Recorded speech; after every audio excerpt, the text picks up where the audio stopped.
ಶಾಸಕ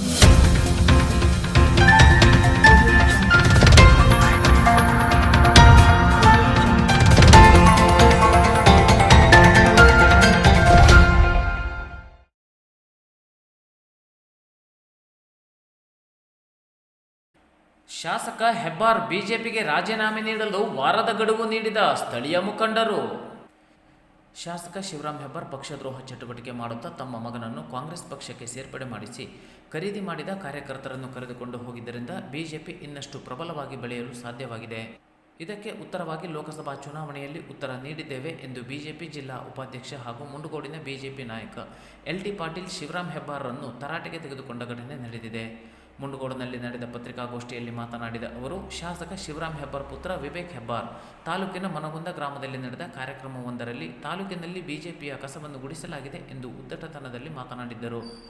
ಶಿವರಾಮ್ ಹೆಬ್ಬಾರ್ ಆಪರೇಷನ್ ಕಮಲದ ಮುಖಾಂತರ ಬಿಜೆಪಿಗೆ ಬಂದು ಸಚಿವರಾಗಿ ಅಧಿಕಾರ ಅನುಭವಿಸಿದ್ದು, ಇದೀಗ ಅವರ ಪುತ್ರ ಹಾಗೂ ಬೆಂಬಲಿಗರನ್ನು ಕಾಂಗ್ರೆಸ್ಗೆ ಕಳಿಸಿ ತಾವು ಕೂಡ ಕಾಂಗ್ರೆಸ್ ಪರವಾಗಿ ಕೆಲಸ ಮಾಡಿದ್ದಾರೆ.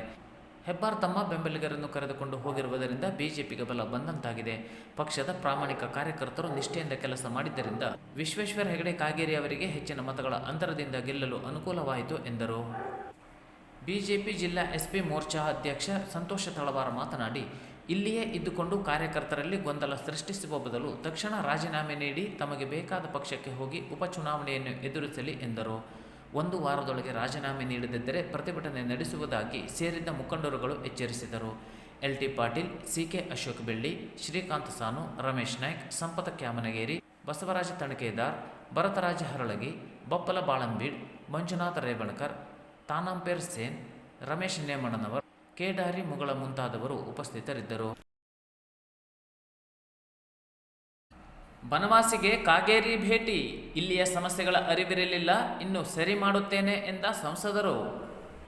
ಲೋಕಸಭಾ ಸದಸ್ಯರಾಗಿ ಆಯ್ಕೆಯಾದ ನಂತರ ಪ್ರಥಮವಾಗಿ ಕದಂಬರ ಮೊದಲ ಕನ್ನಡ ರಾಜಧಾನಿ ಬನವಾಸಿಗೆ ಭೇಟಿ ನೀಡಿ ಶ್ರೀ ಮಧುಕೇಶ್ವರನ ಆಶೀರ್ವಾದ ಪಡೆದಿದ್ದೇನೆ. ನಿಮ್ಮೆಲ್ಲರ ಪರಿಶ್ರಮ, ಆಶೀರ್ವಾದದಿಂದ ಭಾರೀ ಅಂತರದಿಂದ ಗೆಲುವಾಗಿದೆ. ಬನವಾಸಿ ಐತಿಹಾಸಿಕ ಸ್ಥಳವಾಗಿದ್ದು ಇಲ್ಲಿಯ ಸಮಸ್ಯೆಗಳು ನನ್ನ ಅರಿವಿಗೆ ಬಂದಿದೆ. ಅಲ್ಲದೆ ಇದು ಕೇಂದ್ರ ಸರ್ಕಾರದ ಪುರಾತತ್ವ ಇಲಾಖೆಗೆ ಸಂಬಂಧಿಸಿದ್ದು, ಇದನ್ನೆಲ್ಲ ಸರಿ ಮಾಡುವುದು ನಮ್ಮ ಜವಾಬ್ದಾರಿ ಎಂದು ನೂತನ ಲೋಕಸಭಾ ಸಂಸದರಾದ ವಿಶ್ವೇಶ್ವರ ಹೆಗಡೆ ಕಾಗೇರಿ ಹೇಳಿದರು.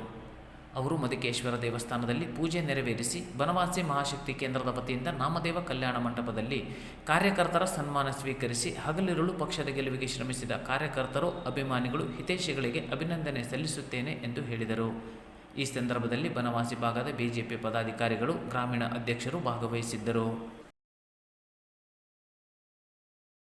ಶಿರಸಿ TSSನಲ್ಲಿ ಹಸಿರು ಮಾಸ ಉದ್ಘಾಟನಾ ಕಾರ್ಯಕ್ರಮ, ವಿವಿಧ ಸಸ್ಯಗಳ ಪ್ರದರ್ಶನ ಮತ್ತು ಮಾರಾಟ.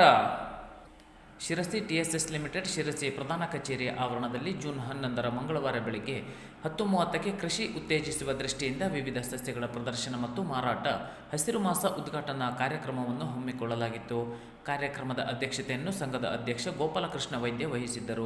ಸಾಂಕೇತಿಕವಾಗಿ ಕಾಳು ಮೆಣಸಿನ ಗಿಡವನ್ನು ಸದಸ್ಯರಾದ ನಾಗಪತಿ, ಕೃಷ್ಣ ಹೆಗಡೆ ಚಿಪ್ಪಿಗಿ ಇವರಿಗೆ ನೀಡುವುದರ ಮೂಲಕ ಕಾರ್ಯಕ್ರಮವನ್ನು ಉದ್ಘಾಟಿಸಿ ಮಾತನಾಡಿ, ಸಂಘದ ಸದಸ್ಯರಿಗೆ ಅನುಕೂಲ ಕಲ್ಪಿಸುವ ದೃಷ್ಟಿಯಿಂದ ರಿಯಾಯಿತಿ ದರದಲ್ಲಿ ಕಾಳು ಮೆಣಸಿನ ಸಸ್ಯಗಳನ್ನು ಮಾರಾಟ ಮಾಡುತ್ತಿರುವುದಾಗಿ ತಿಳಿಸಿದರು. ಈ ಹಸಿರು ಮಾಸ ಶೀರ್ಷಿಕೆಯಡಿಯಲ್ಲಿ ಸಂಘದಲ್ಲಿ ಮಳೆಗಾಲ ಪರ್ಯಂತ ಅಡಿಕೆ, ವಿವಿಧ ಜಾತಿಯ ಕಾಳುಮೆಣಸು, ಬಾಳೆ, ಮಾವು, ಗೇರು, ತೆಂಗು, ಲಿಂಬೆ, ಪೇರಳೆ, ಚಿಕ್ಕು, ಏಲಕ್ಕಿ, ಕಾಫಿ, ಹಲಸು ಹೀಗೆ ಆಹಾರ ಮತ್ತು ವಾಣಿಜ್ಯ ಬೆಳೆಗಳ ಆರೋಗ್ಯವಂತ ಸಸ್ಯಗಳು ಮತ್ತು ವಿವಿಧ ಜಾತಿಯ ಹೂವಿನ ಗಿಡಗಳ ಮಾರಾಟ ವ್ಯವಸ್ಥೆ ಮಾಡಲಾಗಿದ್ದು, ಸದಸ್ಯರು ಇದರ ಪ್ರಯೋಜನ ಪಡೆದುಕೊಳ್ಳಲು ಸೂಚಿಸಿದರು. ಯಾವ ಸಂದರ್ಭದಲ್ಲಿ ಯಾವ ಬೆಳೆ ರೈತರ ಕೈ ಹಿಡಿಯುವುದು ಎಂದು ಹೇಳುವುದು ಕಷ್ಟ. ದರ, ಹವಾಮಾನ ವೈಪರೀತ್ಯ ಮತ್ತು ಇತರೆ ಕಾರಣದಿಂದ ಎಲ್ಲ ಬೆಳೆಗಳನ್ನು ಸಾಧ್ಯವಾದಷ್ಟು ಮಟ್ಟಿಗೆ ಬೆಳೆದರೆ ಒಂದಲ್ಲ ಒಂದು ಬೆಳೆ ರೈತರ ರಕ್ಷಣೆಗೆ ನೆರವಾಗುವುದು ಖಂಡಿತ ಎಂದು ಉಲ್ಲೇಖಿಸಿದರು. ಆಕ್ಯುಟೆಕ್ ಕೆಮಿಕಲ್ ಫರ್ಟಿಲೈಸರ್ಸ್ ಕಂಪನಿಯ ವ್ಯವಸ್ಥಾಪಕ ನಿರ್ದೇಶಕ ಗಿರೀಶ್ ದಾತಾರ ವಿಶೇಷ ಅತಿಥಿಯಾಗಿ ಭಾಗವಹಿಸಿ ಹಸಿರು ಮಾಸಕ್ಕೆ ಚಾಲನೆ ನೀಡಿದರು. TSSನ ಉಪಾಧ್ಯಕ್ಷ MN ಭಟ್ ತೋಟಿಮನೆ, ಖ್ಯಾತ ಬರಹಗಾರ ಶಿವಾನಂದ ಕಳವೆ ಭಾಗಿಯಾಗಿದ್ದರು. ಕಾರ್ಯಕ್ರಮದಲ್ಲಿ TSS ನಿರ್ದೇಶಕ ಗಣಪತಿ ಜೋಶಿ ಕೊಪ್ಪಲತೋಟ, ದತ್ತಗುರು S ಹೆಗಡೆ ಕಡವೆ, ರವೀಂದ್ರ ಜಯಪ್ರಕಾಶ್ ಹೆಗಡೆ, ದೇವೇಂದ್ರ ನಾಯ್ಕ ಕುಪ್ಪಳ್ಳಿ ಹಾಗೂ ಪ್ರಭಾರಿ ಪ್ರಧಾನ ವ್ಯವಸ್ಥಾಪಕ ಗಿರೀಶ್ ಚಿದಾನಂದ ಹೆಗಡೆ, ಸಂಕದ ಮನೆ ಸಂಘದ ಹಲವಾರು ಸಿಬ್ಬಂದಿಗಳು, ಅನೇಕ ಸದಸ್ಯರು, ಗ್ರಾಹಕರು ಉಪಸ್ಥಿತರಿದ್ದರು.